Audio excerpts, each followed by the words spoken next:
everybody. Welcome to Fire Up. Oops. Are you all fired up? No, wrong show, but the person there named Candy hosts that show.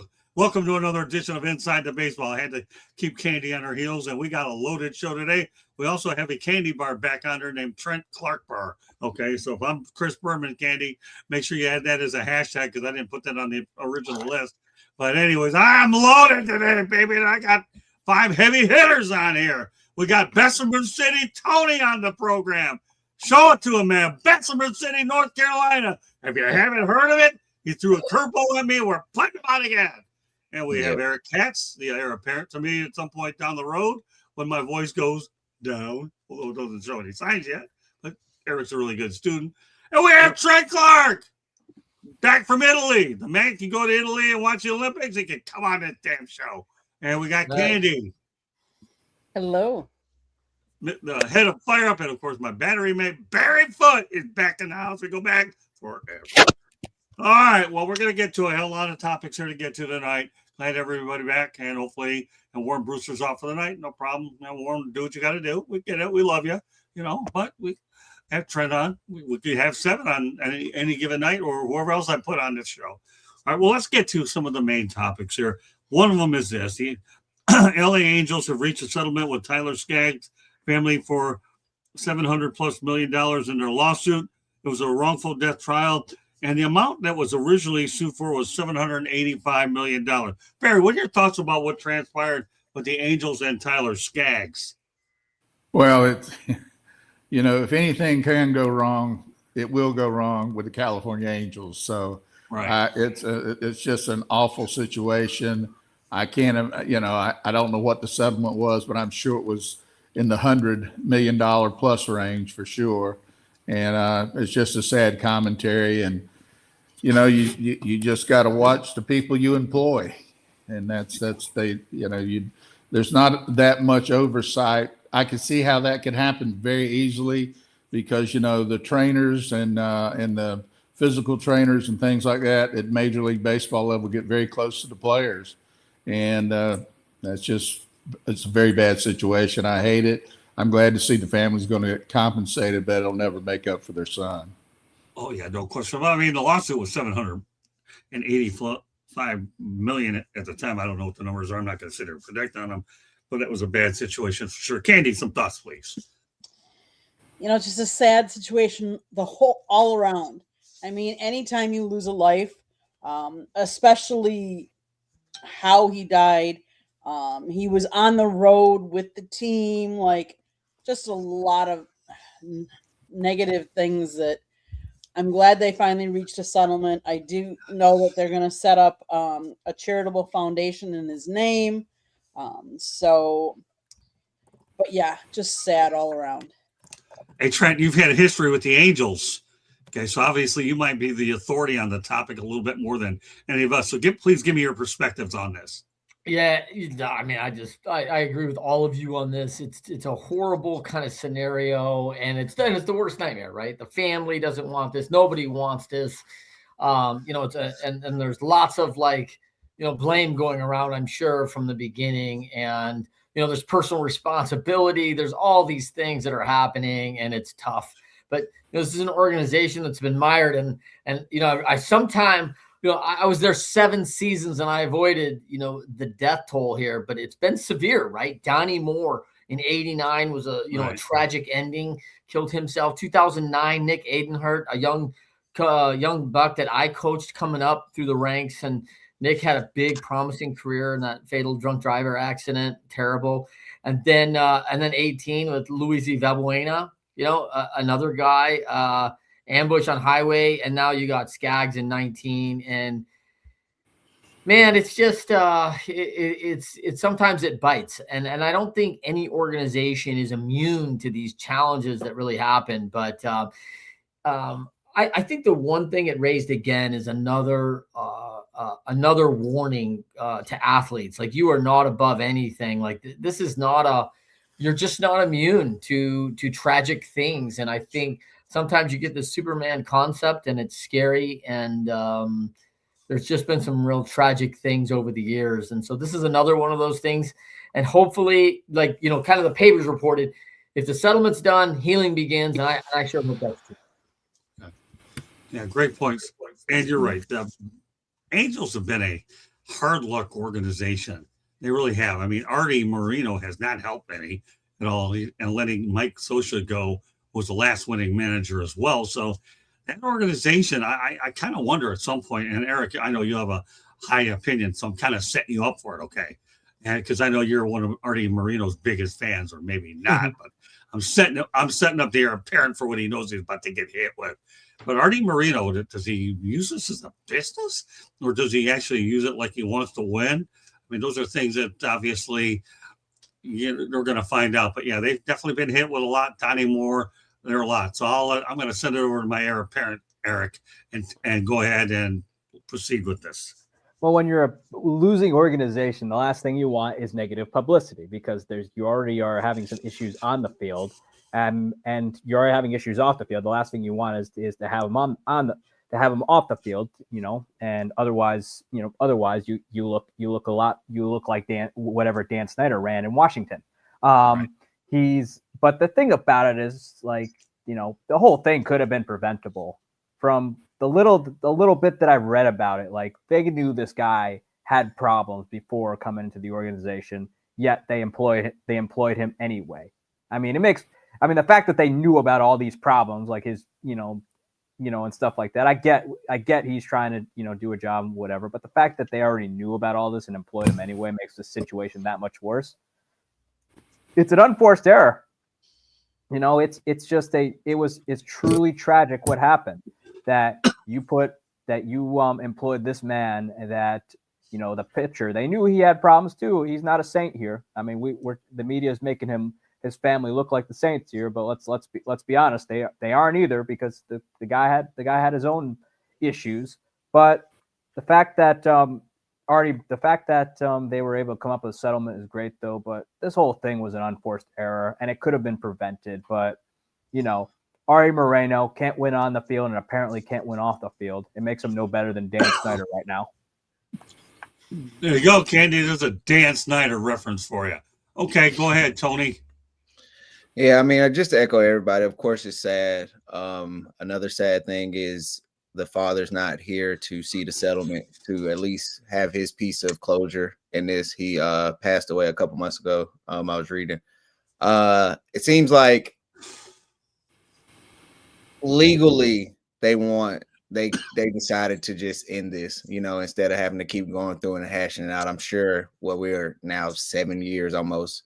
So I know that's a lot of picking at the scab, So hopefully this is a way for them to move forward as much as they possibly can. It is, the Angels totally botched this, like you said, unforced error. They just seem like they wanted to sweep this under the rug as much as possible, and you can't do that with people's lives, man. You have to care more, and you should care more as an organization. So it's just terrible on their end. Okay. I'm going to give you a play-by-play, if Barry and everybody's requested, about the second one with Bob Gibson and Ty Cobb. I'm going to wait a little bit in the show to get to it, because if you were on our show last week, I gave you the home run call, but I'm giving you the return. So for all you folks that are subscribed, pop on in here. I want some activity in the chat room. If not, that's going to get out before Clark gets off the air. I can promise you. And Clark, if you want to go out there and listen to the first one, get on our Cotton Pickett show last week and watch it, to be about what you're going to get hit with in a matter of a few minutes. All right, with that said, the Philadelphia Phillies outfield is reportedly pretty much set. According to Dave Dombrowski, Harrison Bader, who's now with the San Francisco Giants, has moved on, but he's got Brandon Marsh, you got Otto Kemp, Justin Crawford, and Adolis Garcia. Barry, what are your thoughts about what's going on out in the area full of a lot of grass? Well, Marsh has come on strong. Has played well the last couple of years, so he's strong. Garcia, he's got some track record. I don't even know these other guys, and I'm a former Philly, so I keep some eye on the Phillies organization. But hey, look, they try to win, so I'm sure they think they're putting their best players out there. It's all about performance. If you can perform, it doesn't matter what your background is, but everybody's got to, do it in order to set a reputation. So let's see what those guys can do. They got a good ball club, but they haven't been able to get over the hump yet. Tony? You're on mute, Tony. Of course, I don't do my lip reading, but now I can listen to Sorry. Bessemer City. Sorry. Honestly, look, I'm sure the Phillies are like, look, we can't be much worse than last year with the Kepler, Marsh, Nick, Castilla, outfield. Starting a rookie is tough in center field in MLB, so I'm interested to see how that's going to work. But like Barry said, they look to win, and I feel like the pressure is on the Phillies to win this year. So I'm going to sit back and kind of trust their process right now, using a Sixers reference when it comes to Philly, but it's going to be shaky for sure. Hey, Catsy. I mean, the Garcia signing I liked because he's a two-time All-Star. He's got a track record of success. He was a big part of that World Series team in 2023 with the Rangers. And, I think overall, though, the Phillies outfield is going to look a little shaky. I know Brandon Marsh has been subject to trade rumors. They just for whatever reason haven't pulled the trigger on any deal yet, but they have kind of shopped his name around but overall, though, their outfield is not great. And this is a team looking to get back to the World Series. But unless Garcia is going to have to lead the way here because it's not looking too great, especially center field is going to have a lot of questions regardless of who they put out there. So we'll see how it goes though, but I could see Dombrowski at the deadline doing another deal like for a Harrison Bader like player. Harrison Bader really wasn't expected to come back to Philadelphia. He was kind of a rent-a player that they got from they took advantage of the Minnesota Twins garage sale. Yeah, so overall, though, it's going to be, their outfield is, if Garcia can get back to form, great, but that's what it all hinges on because he's been good, but not nearly all-star caliber like he had been. Clarky.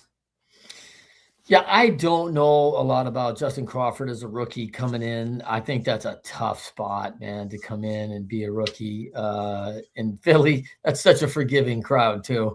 That fan base is tough. And, they're projected to be potentially the worst outfield in the National League. So I think Garcia, I love when they go, yeah, we signed him $10 million and he hit 39 home runs in 2023. Like, why are we citing stats from 3 seasons ago? Like, man, like what have you done for me lately? And it's a big contract for a guy who has some solid power and is a good athlete for sure. But man, I think there's more question marks than anything solid. It feels like on unstable ground out there. Marshy had a good season last year, but I think pretty shaky. Candy. Yeah, Adolis Garcia was signed to provide power and improved defense in right field. Justin Crawford, he's the number 53 overall prospect. He's expected to bring speed and solid defense to center field. The outfield is considered to have less power on paper compared to previous years, but offers better defensive capability. As a Brewers fan, I love it. If you want to have an outfield like that, great. Bring it on. Yeah. Well, the only thing I'm going to say about this is Dave Dombrowski won't put nothing past this guy. Yeah. This guy here has built championships in a lot of different places. If he feels he wants to go with this group, he's going to do it. I don't think there's a better guy in baseball than Dave Dombrowski to go out there that pull off such a move. We all know that Nick can't.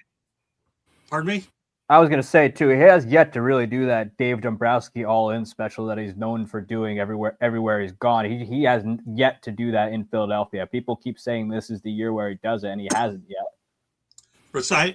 Great minds think alike, Eric, because that's where I was going with this, but glad you did it instead. So here, think about it.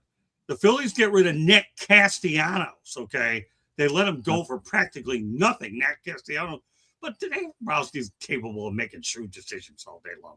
Don't put nothing past them, and we'll go from there. All right, well, I'll tell you what. We're going to stay with the Detroit Tigers, and that's Dave Dombrowski's old team because the Tigers have signed right-handed pitcher Kyle Finnegan to a 2-year deal worth $19 million.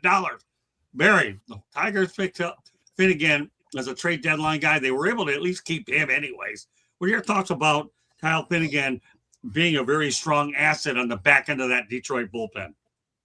Well, he's a good asset. He had really pitched well for them. I think what was he 3-0 or something with a good ERA, and I believe his WHIP was like 0.76. So, he's a good pitcher, but I think he's 34 years old. So you have to be a little concerned with going into your 35-year-old season.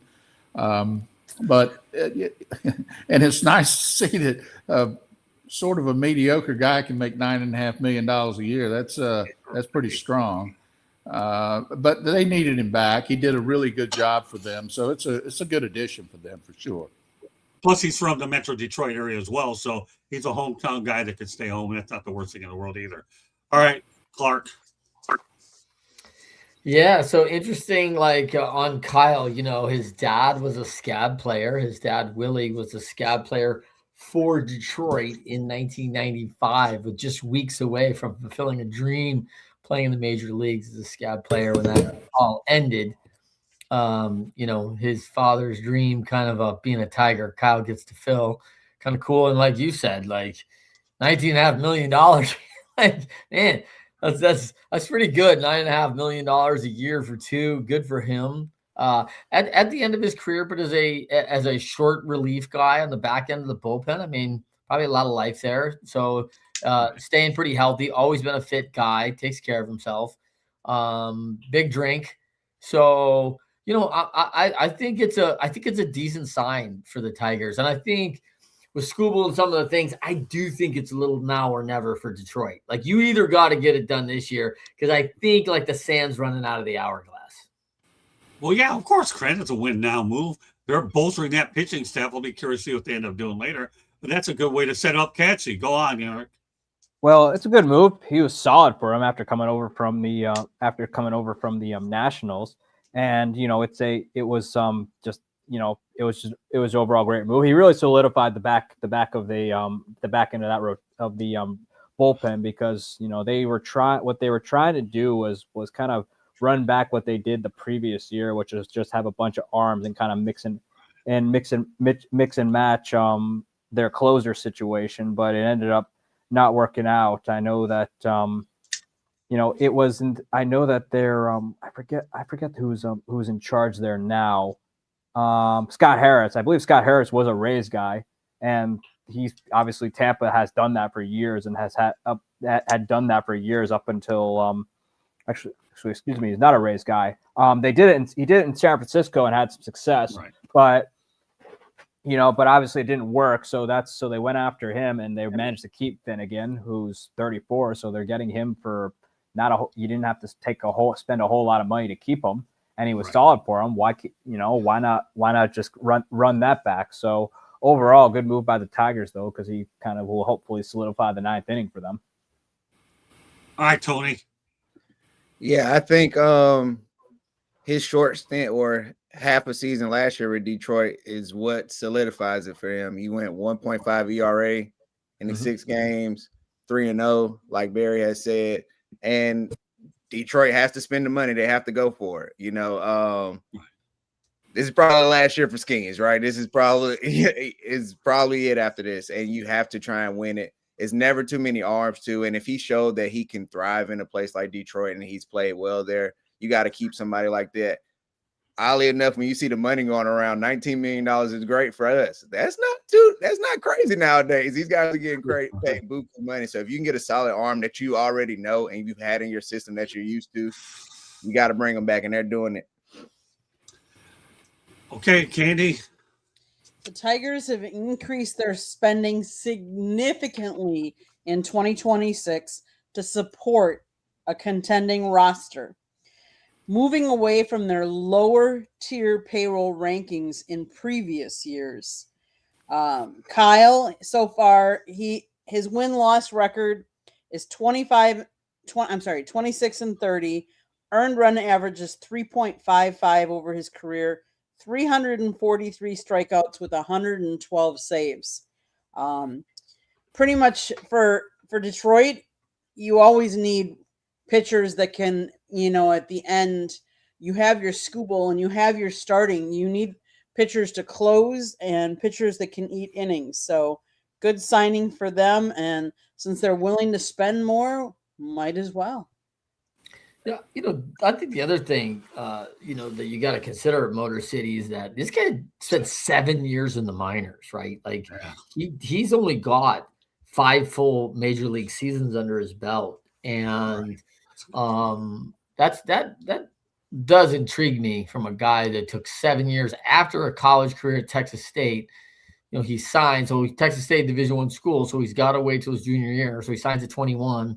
He doesn't even make a major league roster until he's 28 years old. It's an interesting longevity game he's played, and he's still at it, which is probably a tribute to the work ethic. So I do like that side of it. I think it's significant. Okay. Yeah, I mean, Kyle Finnegan was a trade pickup at the end. He comes to his own. Just $9 million it's chump change these days compared to what a lot of the contracts that they're handing out for sure. All right, we'll get to one more topic before I go to my epic play-by-play on Lou Brock and Gibson. I got some good stuff lined up. Candy, don't worry. I'll supplement you some material to go along with what I'm about to do in a moment because I know everybody's anxious to see when I'm going to pull it out of my pocket. But let's stay with the Detroit Tigers theme a little bit. This is a really, really good feel-good story. And that's this. Randy O'Neal waited 41 years for his World Series ring. He was a September call-up with the Tigers in 1984. He was never given a World Series championship ring, but the Tigers made it right, finally presenting the 65-year-old O'Neal with his ring. What are your thoughts about better late than never, Barry, about getting it right with Randy O'Neal? I can't believe they didn't do it before now. When I was with the Yankees, I got on the airplane going to the World Series in 81, and they allowed a bunch of the owners of the team, because they had a bunch of minority owners in the ball club. I've never seen so many rings of people that you didn't know who they were. So a ball player that actually contributed to the ball club, even in September, good for him. I'm sure it's a thrill of a lifetime for him to get that championship ring. So I'm happy for him. Clarky. Yeah, man. I mean, we're Michigan guys, right? Motor City. So, when you think the Bless You Boys in 84, it was a big deal. You say the name, right? And not a name I remember on that squad. Obviously, it's a September call-up. But that, I think to the point right there of the man, you're a part of that organization. You contribute. They were a good team. They were pretty far ahead at the time. This is where you eat up innings, get everybody some rest before you go into the playoffs. And so Randy did that. Why wouldn't he get a ring as a contributor? Of course, it's I am shocked as well at how long that took to get done. That's for sure. I mean, Sparky Anderson, obviously, the manager of the Tigers. So he's the first guy to ever win a championship in both leagues for sure. So as one of our people in the chat room said, making it right is always good. Interest for the sport, great stuff as well. Okay, let's go ahead and turn it over to Catsy. Yeah, good for him. I mean, contributing in September. I mean, that's when you want your guys contributing, right? But good for the Tigers though to make that right, and him to finally get a World Series ring from being there. Tony, I don't know if I want to say negligent or diabolical. That is crazy to think about that, right? Like so many people get rings. Trent, I know you know more than me for sure. You have multiple ones. I know it's people who probably have I'm pretty sure it's people who have a ring like you, and you're like, who is this guy? Right. So that is crazy. That is super negligent. But I'm sure O'Neal is like, give me my ring. I want my ring. You're never going to turn that down. So I'm glad they finally did make it right. But come on, guys. Got Candy. He was called up by the Tigers from AAA Evansville. He made his major league debut for the Tigers in relief in Baltimore, where his first two batters were Cal Ripken Jr. and Eddie Murray. Wow. Now he was preparing to start against the Brewers lineup featuring a leadoff hitter named Robin Yount. But he said when he was talking about it, he was recalling that he was so nervous, But when you had the players we did back then with Lance Parrish behind the plate instilling confidence, and then Robin Yount struck out, I'm like, phew, I can do this. So kudos to him for, as a young kid going out there and having success, for the Tigers to finally, and I don't know why it took them so long to give him his ring. I mean, whether you're on the team for a day there or how many, you deserve the ring. So kudos that they gave it to him finally. No doubt about it. Better late than never. And I'm glad that we can have a feel-good story like Randy O'Neal on the network as well. All right. Everybody's been waiting for it. Now I'm going to build it up. Clark, your homework is assignment, okay, is to go ahead and watch last week's show, and you get to watch it, and then you compare that version versus what I'm about to do now.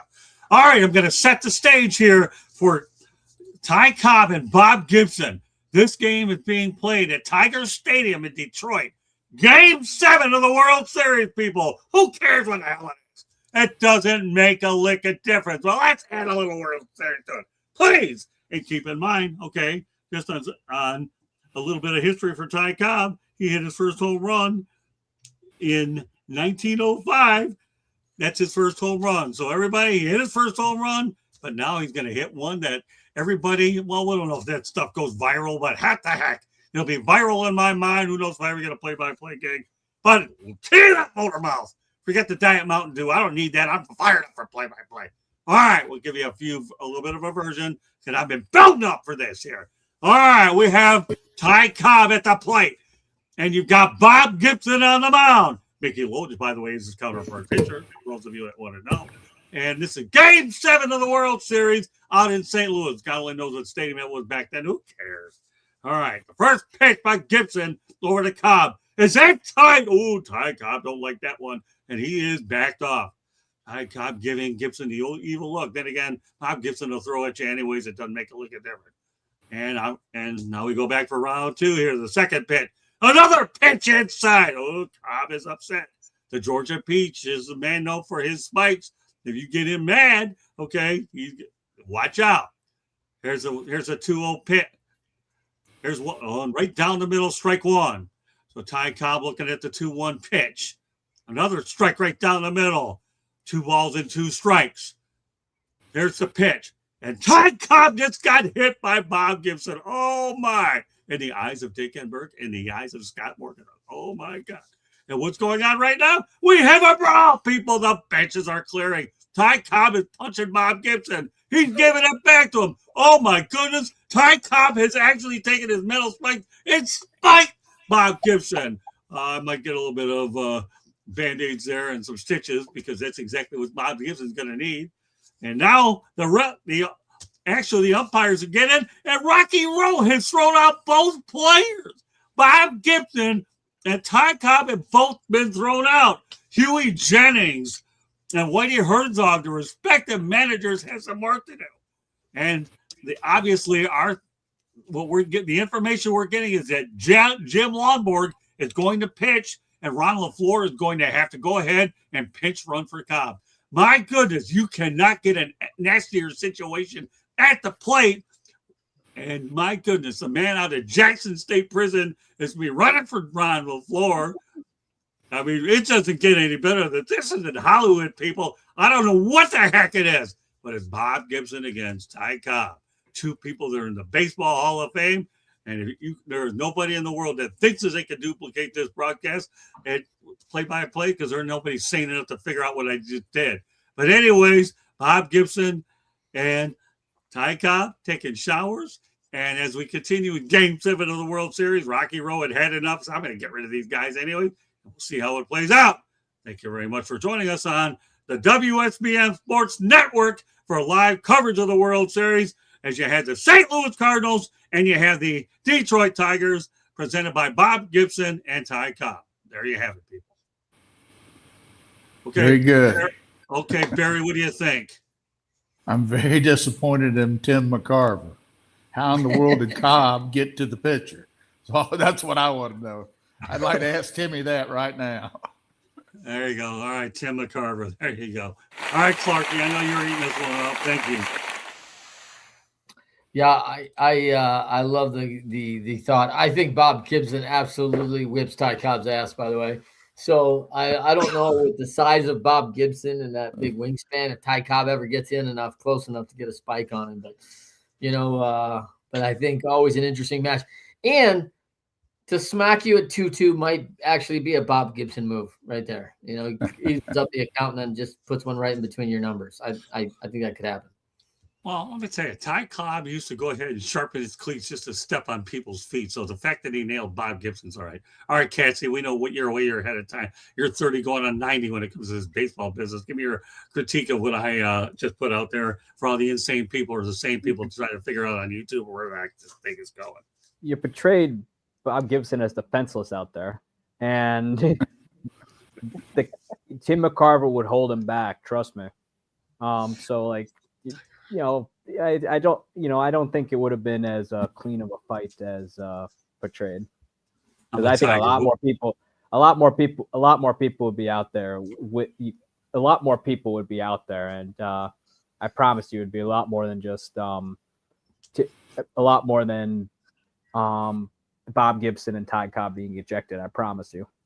Let me tell you something, man. I'm a Tiger, and I did this unrehearsed. That's all you need to know. If you can go ahead and make this stuff up on the fly, unrehearsed, go ahead, Cassie. I'm going to let you be the heir apparent when it comes to this show. If you can duplicate the insanity that I just threw out there, then you're 100 times better than me. All right, Bessemer City, give me your thoughts. I thought we were doing home run calls. We did last week. This is Act 2. I thought we were doing home run calls. I was like, okay, this is interesting. Yeah, man, I feel like more people should have got involved in this fight. Tim McCarver, what are you doing? We're not holding anybody back. We're fighting here. But another good call, Scott. Like I say, we gotta Candy. You have to set up the camera during the game so we can get these with live reactions. You know what I'm saying? The enthusiasm with him just making this up. I can't imagine him seeing this live. So make sure one of these games you got the camera set up just to have his live reactions. I like that, Bessemer City. Good stuff. All right, let's get back to normal baseball because I'm anything but normal. I'm abnormal 101. And I'll tell you, you don't believe me, just go ahead and watch the Motor City Mad Mouse show. I'm going to tell you what, I'm going to give everybody a little teaser on that show here. We're going to be adding some major wrinkles coming up in the next few Wednesdays, so don't you dare miss it. So great stuff. We'll continue on baseball a little bit, but I had to get that in there. Barry and the group wanted me to do it, and Warren Brewster, Candy will come up with the biggest short that you've ever had. You better watch it. We know you will because you're part of the team.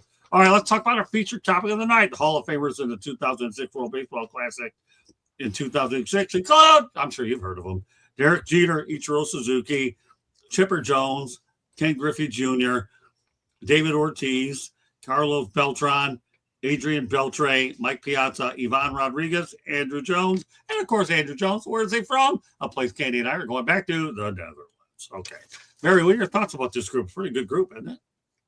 Oh, yeah. I mean, you're talking some all-time greats. As I think back to those years, I was nowhere near as excited back in 2006 to see them in this WBC as I am this year.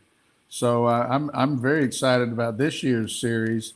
But those were some all-time greats, both from the U.S. and Puerto Rico, because Rodriguez, and then you had Manny Machado. I don't know where Manny calls home. I guess can't remember if he's started off in Dominican, but maybe he was a U.S. guy. But all great players. What can you say? You got Griffey, who's one of the all-time greats on that list. So it's just a bunch of guys. If you get to the Hall of Fame, you can't get any higher than that. That's as high as they go in our game. Well, Barry, let's not kid yourself. One of the reasons you're probably a little bit more interested in it now is you're getting a steady dose of it every Monday night. So I'd like to think I perked your interest a little bit. You're getting it every Monday night. That's true. That's true. But I think the players are taking it more seriously now, too. I think the Ohtani Trout at bat sort of set the stage for this series this year. So I'm interested in watching for sure. That's a good point. All right, Trent. Yeah, I mean that class is amazing. Like I'm glad I would have to vote for that. Like It's that's a tough decision. There are a lot of really good ball players on that list right now, and the reality is that you can't feel slighted because of who they choose. Like all of them are high quality. Tough call to make right there.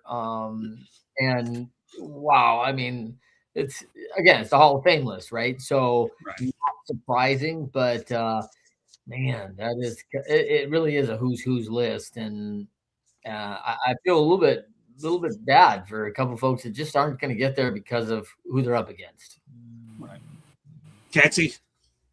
I mean, it was one heck of a class. I mean, I just, I don't remember really being a whole lot interested in the WBC at the time as it's grown on me over the years. But that was the best back then.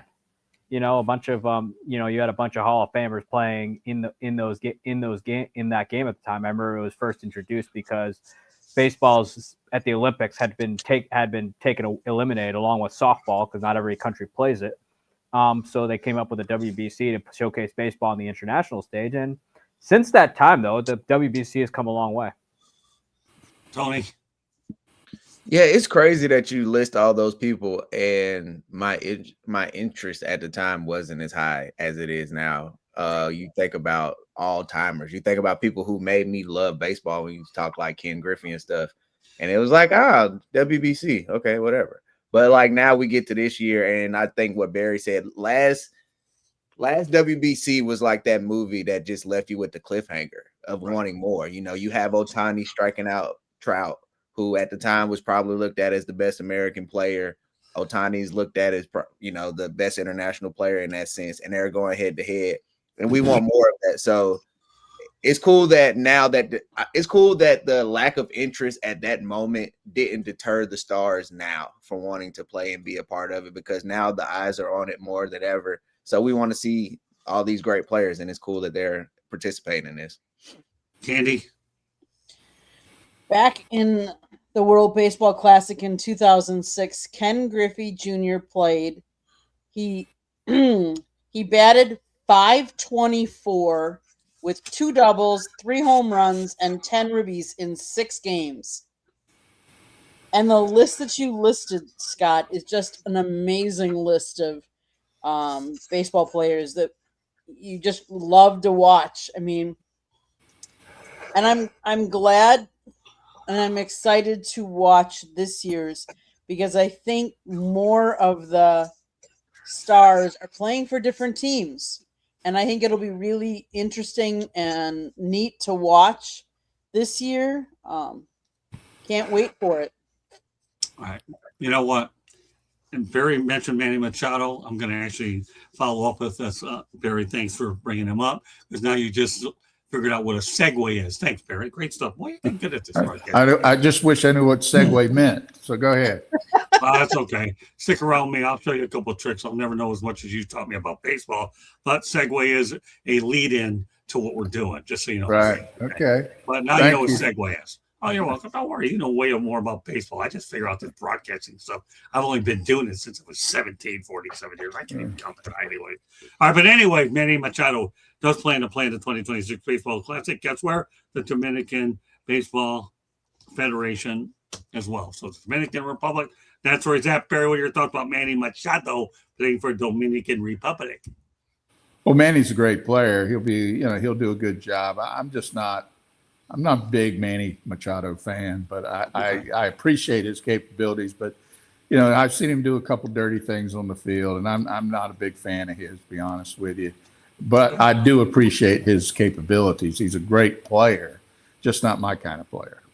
That was good. Clarky? Yeah, nice that he's going back to the Dominican to represent his country. Obviously, he's a high school player in Miami. Coming out, so kind of similar like Manny Ramirez, who came up to New York to play in high school. And I think there's a lot of pride in the Dominican for baseball and for being the top country. So it's a fun event that you get to go back and represent, right? It's a little bit of the Olympic feel, right? And I think that it's all for pride, and this is a prideful nation. So fun to play for that team. This is I agree with everybody who's talked about the WBC kind of being a a distraction back in the day. Now it's really taken on a fun little tournament of, little bit of War of the Roses. And I think everyone thought it was a walkover. The Americans were going to dominate this thing forever. And that's not the way it's played out at all. Can't see. Well, I mean, it's a, the game itself has become terrific. But Machado, great player, no doubt, all-star. But, I just don't care. I just don't care for him as it's a player I really just don't care for. Just, he's got a reputation for being a bit of a hothead. He's done some things that was not very good for the game, like when he essentially ended Dustin Pedroia's career. And Milwaukee hasn't gotten over the fact when he spiked Jesus Aguilar, and I don't think they ever will, because they seemingly boo him every time he comes up to the plate. And there's some other stuff in there, especially with Fernando in San Diego. So he's, even though he's a lot less of a hothead, he's still done some things over in San Diego that wasn't very good for the club. But good for him, though. I mean, he's deserving of it. He's had a heck of a career, but no doubt he's probably one of the more polarizing players in the game. Tony. Dominican Republic is full of polarizing players. They're just how they roll, man. You got Fernando Tatis on that team. I think the only person that's not polarizing is still polarizing, because I'm trying to figure out how did Austin Wells make the Dominican Republic team. But for the family, it's like A-Rod. It's like A-Rod was USA first, then he goes to the DR. But I like Manny as a player. He does foolish stuff, but hey, man, a lot of people do. I think this is just icing on the cake for them. They're going to be a stacked team. They're running out pretty much an all-star team of talent, and Manny Machado is one of the crown jewels of that crown, man. So I think as long as he's playing good and he's not trying to hurt nobody before the season, it should be some good baseball. All right, Candy. Machado was born and raised in Miami, Florida. Mm-hmm. He actually committed to attend Florida International University. He grew up a fan of the Florida Marlins. Interesting, has he done some dirty moves? Yes. Am I a big fan of him? No, but he's 33 years old. He's been in the league since he debuted August 9th of 2012 for the Orioles. Has over 2,000 hits and 1,144 runs batted in, 113 stolen bases. He's been a 7-time All-Star, 2-time Gold Glove Award winner, and 3-time Silver Slugger Award. So, and the last 2 years he won a Silver Slugger Award. So you can't debate that he is a good player. Good luck to him. We'll see how he does. All right, look, since I got Clark in for another 11 minutes, I got to get him in one or two crazy topics, and we'll go back to New York and talk about the Mets, because owner Steve Cohen sells his 18-carat, and I repeat, people, 18-carat golden toilet for $12.1 million. Can you believe that? I never even heard of such a thing. An 18-carat golden toilet for $12.1 million. I've heard of $12.1 million, but not a golden carat, not an 18-carat golden toilet. Barry, what do you think about this guy? I think people get to where they have too much money, and it really. I mean, I'm all for it. I am all for making all you can make, but also giving back. And he should take what he got off that toilet, put it in a foundation, and give it to people that need something, because there's plenty of people out here that that are in need. I just wonder about a lot of these billionaires. I know they give up some of their money, but it just sometimes, especially possibly how he made his money. He came up with a way to sort of cheat the system and got very, very rich doing it. $12 million toilet. Come on. I mean, that's ridiculous. Exactly, and that's why I put it on as a show so we could satirize it. There you go. So that said, we're turning over to Clarky.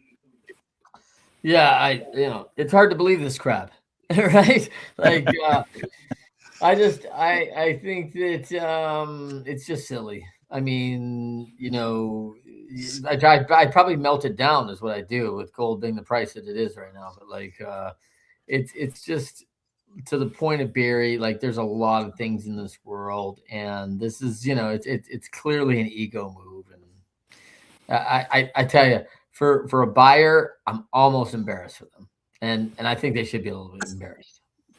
I can't see. Give it to me. Well, with him, we call it stupid money, and he decided to spend some stupid money. So, good for him. But maybe he should be focusing more on his adjunct failure of a baseball team on the field than his golden toilet. Okay. All right, Tony. Bessemer City. You're gonna have to. Hey, Tony, do me a favor from now on in the future, okay? I need you to put Tony on there, but in there, I want you to put Bessemer City because that is now your new nickname. All right, I got you. All right. Man, $12 million to poop on something is diabolical. Okay. Like, ultimately, it's a toilet. And I am somebody who I hate when people say, oh, you got so much money. Why would you buy this? Why would you buy that? I'm normally the kind of person who say, hey, when you got a certain dollar amount, you're going to make some dumb purchases. But that's beyond crazy to think that you would just say, hey, man, I want a gold toilet. Like you said, Barry, it is people that need things in this world that you could have provided. I'm talking about literally hundreds of thousands of people that you could have helped with this toilet, and hopefully with this sale, he does something charitable with the money because it's not like he needs another dollar, so hopefully he does something smart with this toilet or this toilet. This guy's building casinos next to City Field. Really? But I agree. I think it should go to charity. All right. Well, let's go to one other topic. Wait. Oh, I'm just messing with Candy to keep her honest. Go ahead, Candy.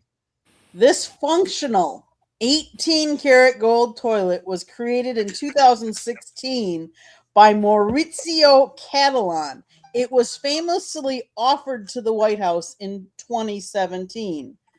Cohen purchased it in 2017. It is one of only two, with the other having been stolen from Blenheim Palace in 2019. The gold content alone is estimated at $10 million. It was sold at Sotheby's for $12.1 million to a single bidder.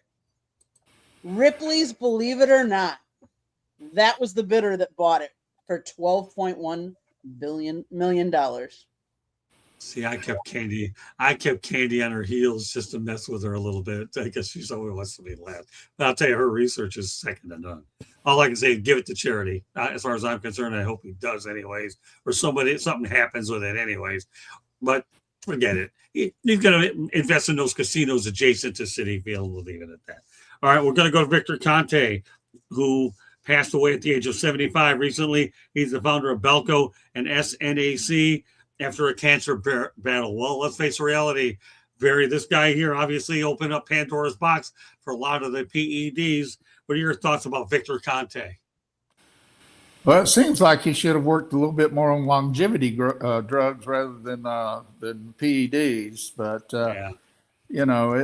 look, if it hadn't have been him, it'd have been somebody else. I mean, right. there was plenty of that going around, and it's just too bad. But evidently, he really made the good stuff. It was hard to detect. So there you go. Okay, Clarky. Yeah, right in the middle of this during my era, right? The Victor Conte, debacle. And, the sad thing is that it tainted the best player maybe that's ever played the game. And it's going to be one of these things to me that is great tragedy. I mean, you talk about the list that we talked about, the Hall of Fame list, and Barry Bonds was not on that list again. Right. And I don't think there's anybody on that list that holds a candle to that guy. Right. And you had great players on that list. So sadly, this is a whole thing. Victor Conte, 75 years old, pancreatic cancer, terrible. No one wants to see anybody lose their life. It's a tragic kind of tale that he kind of in. The interesting thing about Victor Conte, I'd really like to know, like, You know, he was a bass player in the Tower of Power in the 70s, right? Which is like a funky R&B, which I do not see Stan Conti playing. Like, I'd love to see some old video of this back in the day as Stan Conti hitting the bass with the Tower of Power. But I guess that's maybe where he made his money and started this, Balco and developed his angle. I don't know, but an interesting life lived from Victor Conti for sure. Nothing dull.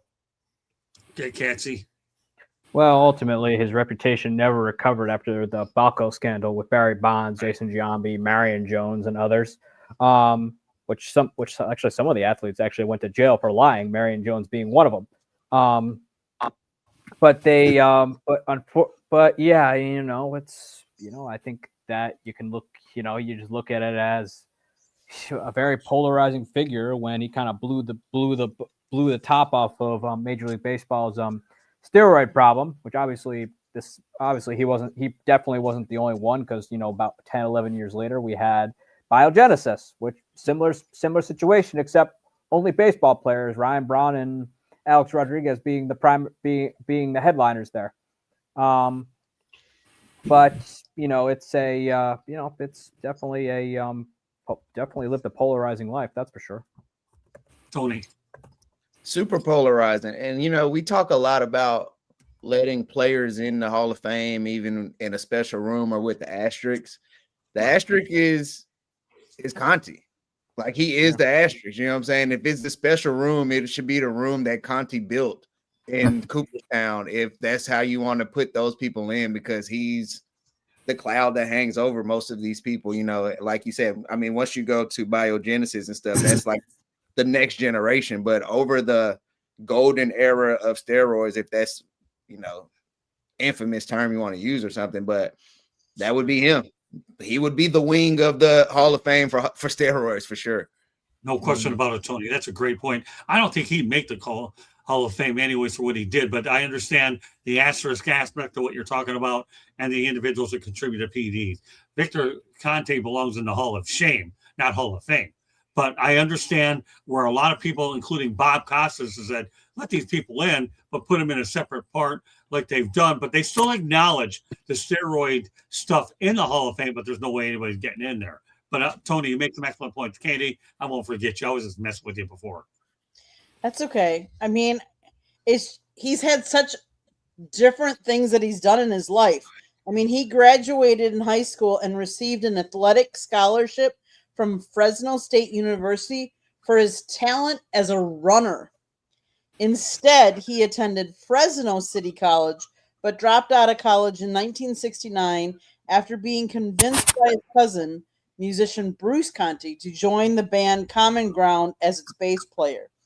He quit that band and he joined another band to go from that. And then back in 1984, he founded the Bay Area Laboratory Cooperative.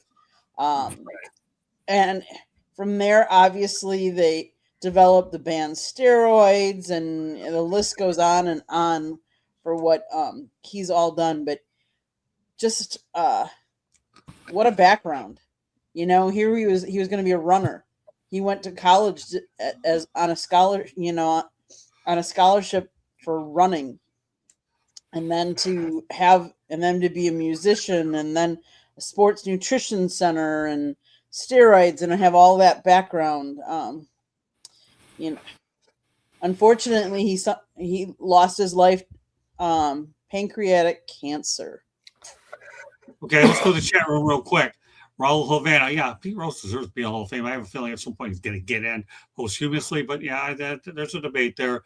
Time will tell on that. Glad you put it in there. All right, we're at the 9 o'clock hour, so this gives Clarky the opportunity to talk about his book as well as how to get old. We're looking forward to having him back on Monday nights. What do you think of the way this pace of the show has gone on, Trent, since you've been away for a little while? Yeah, love it, man. Love it. Great people, obviously. Thrilled to be back with everybody and some new faces too. And always great stuff. Motor City, always. All right, give us your stuff, book and all. Yeah, you can reach me, Trent, at leadershipity.com. That's leadershipity.com. Feel free to email me directly. I am the author of Leading Winning Teams. I am a growth coach. You can always email me and book time with me, and I'm happy to help you get unstuck. and always thrilled to be talking baseball as another season moves forward here in 2026. It's going to be a dandy. Glad to have you back on, Trent. Really am. You know, we have Warren Brewster, we have you, we got Barry, we got Candy, we got Eric, and we got Tony. If this isn't a super team, then tell me what the word super team is. All right, Clarky, go out there and do what you got to do. We'll see you next Monday night at 8 o'clock p.m. Eastern Time, 108.6 Baseball Talk. A couple more topics to go before we wrap this puppy up. And one of them is who's going to be bringing you, who are you going to hear on Fox Sports when the World Baseball Classic gets going? I'll tell you who you're going to hear. You're going to get Derek Jeter. You're going to get David Ortiz. You're going to get Alex Rodriguez, Kevin Burkhardt, Joe Davis, Adam Amin. By the way, I met Joe Davis in L.A. a while back, one of the classiest guys in the world. Adam Amin, Kevin Kugler, John Smoltz, A.J. Pierzynski, Adam Wainwright, Ken Rosenthal, and Tom Verducci. I met Tommy years ago in North Carolina. You got some pretty good people on there, Barry. What are your thoughts? These are the guys that be bringing it to you. Have you heard any of them? About any of them? I've heard tell of this guy Jeter. I think that's Eric's guy. But yeah, that's a good group. I really like Brzezinski since he's kind of gotten into this. I think he does a good job. So yeah, that they got great analysts for this, and a lot of the best stuff happens post game when you got Jeter and Big Papi and Rodriguez. So I'm looking forward to it. Yeah, I like Brzezinski. I have to. He's a catcher. I get along great with catchers. I played the position. So did you. Well, he'll be one of the smartest people anyway. Exactly. Great minds think alike, Barry. Okay, Catsy. Good group. I mean, they've been doing all that for a while now. Derek Jeter is, I think, kind of gradually getting better. Obviously, he's with a few different people there. I know, but it's cool to see. I mean, it's on Fox, so obviously they were going to bring out the guys. So, okay, Tony. Yeah, I like the crew. I like Fox on the calls. I like the post game of Jeter, Ortiz, A-Rod, and those guys because you got Red Sox and Yankees, so there's always going to be fun banter with that. I like AJ Pierzynski on the calls. Not trying to smooch up, but I do like the catcher's perspectives on things. They see the whole field, so I like when he's calling the games.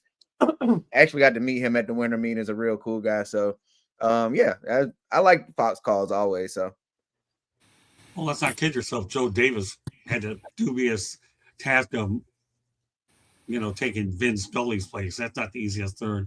I wish I would have met Vin Scully. They were in Vero Beach, but I kept missing them all the time. And when the one time I went out to the Southern California Sports Broadcasters Association lunch, unfortunately, he did a video.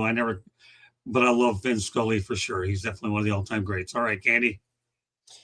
And so is Joe Davis. He's a great guy. So obviously there's 4 different locations for all of these games. Jeter, Rodriguez, Ortiz, and Burkhardt are going to be at the studio desk. The studio show will be live at the site of both semifinal round games on March 15th and 16th, and the championship game, which is March 17th at Lone Depot Park. In the booth, Joe Davis will be the primary play-by-play announcer, with John Smoltz as the primary color commentator. They will be on the call for both semifinal round games and the title game. There's other like Adam Amin and Kevin Kugler will also serve as play-by-play broadcasters. With Adam Wainwright and AJ. I did read that Fox Deportes will televise 28 of the games in Spanish. The games are played in Tokyo, San Juan, Houston, and Miami, starting March 4th and 5th. There you go. A couple days away. Want to make sure you understand who's calling. Final topic of the night.